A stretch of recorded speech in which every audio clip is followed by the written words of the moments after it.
Eamon Khan here for Seconds Out. Pleasure to be in the company of Johnny Nelson. Johnny, this boxing game takes us all around the world. We're in Dubai for the IBA event. We've got Murat Gassiev and Kubrat Pulev, Murat Gassiev, however you want to shake it out. But these two heavyweights looking for an opportunity for another big fight, but have got to get through each other to get that opportunity. Yeah, Pulev, I was watching this fight against Anthony Joshua the other night, and then I remembered, I'm old enough to remember it well, him fighting Klitschko. And then I was watching Gassiev after that, and I looked at the two and I think Gassiev did a good job against Usyk twice. And usually when Usyk boxes somebody once, he beats him better and easier the second time. And he didn't. It was still a tough fight all the way through on both fights. I think Gassiev will win this fight. Pulev is 44, tough. And that's one thing you'll never take away, is toughness. The pace will leave him. The miles on the clock will make a massive difference. It'll be an interesting, grueling fight. Gassiev moving up to heavyweight. I think Gassiev will find comfort in thinking, you know what, look what Usyk's done. And look how our fights went. So therefore, with the guys that are around now, because your big, tall, horrible fighters like Fury are gone. Your muscle machines, your supreme athletes like AJ are almost gone. So why not get in? What a great time to step into the heavyweight scene, because the two guys that are so dangerous, they're no longer the top dogs, and they'll have gone by this time next year. You look at what Usyk's doing. Usyk's now boxing Wilder next. Why is he boxing Wilder next? Wilder's the biggest person out there, regardless of where he is in his career. And so Usyk's willing to give the belts because realistically, to you and I, we know he's the undisputed heavyweight champion. And I'm quite sure Fabio Wardley, even though he's been awarded the belt, he don't believe he's the best fighter in the world.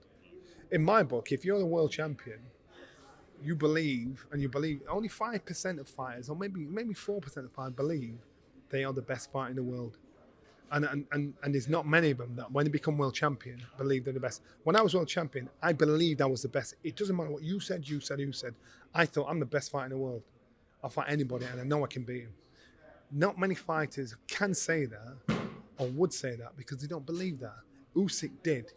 And Usyk's done it to the point where he says, here, keep the belt. Terence Crawford does, to the point where keep the belt. I'm bigger than the belt because I believe I'm the best fighter in the world and the whole world has seen it. So when they get stripped of these belts, which to me, the governing bodies, again, don't mind the heat today because, it'll cool down by tomorrow. They don't do themselves or our sport's future any good in regards to reputation or respect from other sports or the general public. You've gone in straight with that hot topic of Terence Crawford not paying those fees for those belts. Do you feel that he's in the right in that situation? Yes, I do. So to my understanding, the WBC wanted more than everybody else in regards to sanctioning fees. And I understand him saying, well, hold on a bit. Canelo had this belt for so long, and you didn't take it off him. Now you're trying to hijack me for more money than everybody else.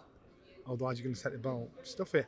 And unfortunately, this is one of those occasions where the governing body look bad because whoever they put in his place to fight for the vacant title will never be respected as the world champion. We'll never be revered, and when people doing commentary about him, they won't say, well, he's only got it because he gave it up. Like I said, Fabio Wardley won't feel like he's a world champion until he actually fights in the ring for it. And then he'll still not feel like he's a world champion. He'll not feel like he's the best in the world. I think, I've got one step closer to being world champion if I can fight A, B, or C. What's the point in being a called a world champion that when there's other people better than you there? I suppose it's like American football. The World American Football Series. It's only Americans that play it. So really, is it world or is it like, should call it the American Football Series? That's what you should call it. So when you have belts on the line, unfortunately or fortunately for the fighters, there's very few fighters that become bigger than the belt. And Usyk's bigger than the belt. Terence Crawford's bigger than the belt. And that's where you thought, I get it. Let's go on the theme of what's the point of being world champion. At the start of the year, Anthony Joshua was interviewed in Africa and he said he wants to be one of two things. He wants to be in the ring with Tyson Fury by the close of the year, or he wants to be three-time world champion by the close of the year. What's the point of being world champion when you can fight Jake Paul for millions and millions of pounds? Well, rumor has it he's getting paid 60 million. His 50 million is being paid to DAZN. I mean, 10 million is being paid to DAZN. He gets 50 for himself. You can't blame him. You can't blame the guy. You know, any of us would do it. Wait, sorry to interrupt you. 10 million's been paid to DAZN. Yeah. DAZN are taking 10 million from a fighter. Yeah. Is it? Are we happy with that? Listen, I suppose he has a deal with DAZN. This is just rumor. Yeah, sure. So this is just rumor. He has a deal with DAZN. They're our boy. So if you want to go and do that, you're part of us. You've got to make it sweet for us, so we're sweet with you and your fighters. This is what I hear. So, and if he's happy with that, he's happy with that. It's like, come on, you're getting, even to fight Jake Paul, you're getting 10 million. Like, really? As long as AJ doesn't play or dance to the tune of Jake Paul in any way, shape, or form, it's an easy raise. It's an easy back pocket job. You know, money in your back pocket. It's an easy touch. It should be an easy touch. So I get it, and anybody would do it, regardless of how much you hate it. This will be one of the most viewed fights we'll have seen for a long time. You've even got the likes of Simon Jordan flying out there to watch it. Now Simon doesn't take foolishness easily. He's going out to watch it. People are going to watch it. So AJ, this is business. This is business where he's getting paid handsomely for it. More people are going to see him fight. More people are going to get involved in watching this. And everybody's got an opinion on it. And only 1.111% of people will think Jake Paul will win. Nobody really believes in him, apart from him. Maybe his woman. No, I don't think his woman think he'll win. Maybe his dad. No, I don't know. Maybe Jake Paul. A little bit of Jake Paul will think he'll win. But then you're going to watch it. I respect Jake Paul because of what he's achieved in regards to notoriety, of what he's done in regards to getting eyes on the prize, of what he's done in regards to getting money for both fighters and what he's doing for female boxing. I respect him massively, the business side of it. And I respect his balls for actually getting in there with AJ. I'm like, you got bollocks, man. Because if this is like a legit, clean, no-holds-barred fight, you're getting beat up, which is what AJ needs to do. Not knock him out, not wipe him out so he's unconscious, because when you're unconscious, you can't feel anything, you're just gone. You're gone. People can dance and jig in front of you. You have no idea what's going on. He needs to torture him.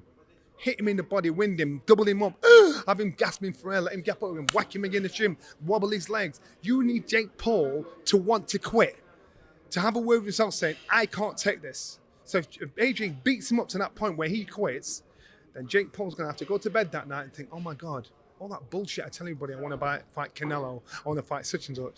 Now I'm playing with the big boys.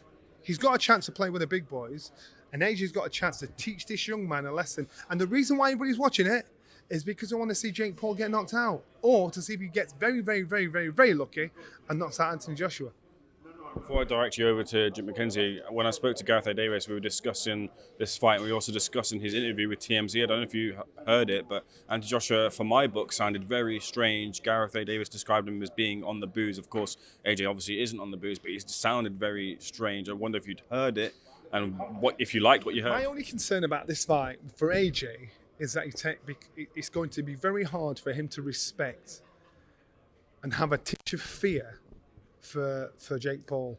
And when that is the case, as a fighter getting in the ring, you need that tinge of fear. You need that tinge of something to make you fight sharp, fight smart, fight be spiteful. If you don't respect the man in front of you, there's nothing makes you snap, makes you like a deer in the headlights. So my only worry is this. Remember when he boxed Andy Ruiz? I remember Andy Ruiz came into the weigh-in. He was in New York, Madison Square Garden. He walked in, he had his jeans hanging down his backside. The security man was walking in front of me, big hench fella. Everybody thought he was the guy that's standing. And it was Andy Ruiz got on the stage. I heard people laugh. And AJ's like, yeah, you can hold the belt. Just dismissed him, looked at him. Regardless of his record, regardless of what he'd done, thinking, and Jake Paul's the same. It's AJ, the problem AJ's going to struggle with is being able to respect him enough to beat him up with spite. That's his only problem. So if he's talking really laid back, very, very matter of fact, he needs a brain job going on and saying, listen to me, you need to be upset that this boy thinks he can beat you. You need to be upset that this boy wants to get in the ring with you in front of all these millions of people and think that he's got a chance of beating you. He's disrespecting you. I'd proper wind AJ up. He's disrespecting you. He's saying you're a pussy. He's saying what you can't do that to me. He's mocking all the times you've been knocked out. He's mocking the times where you got knocked out against Ruiz and Danny Dubois. And I'd really wind him up to say, you need to mess this boy up.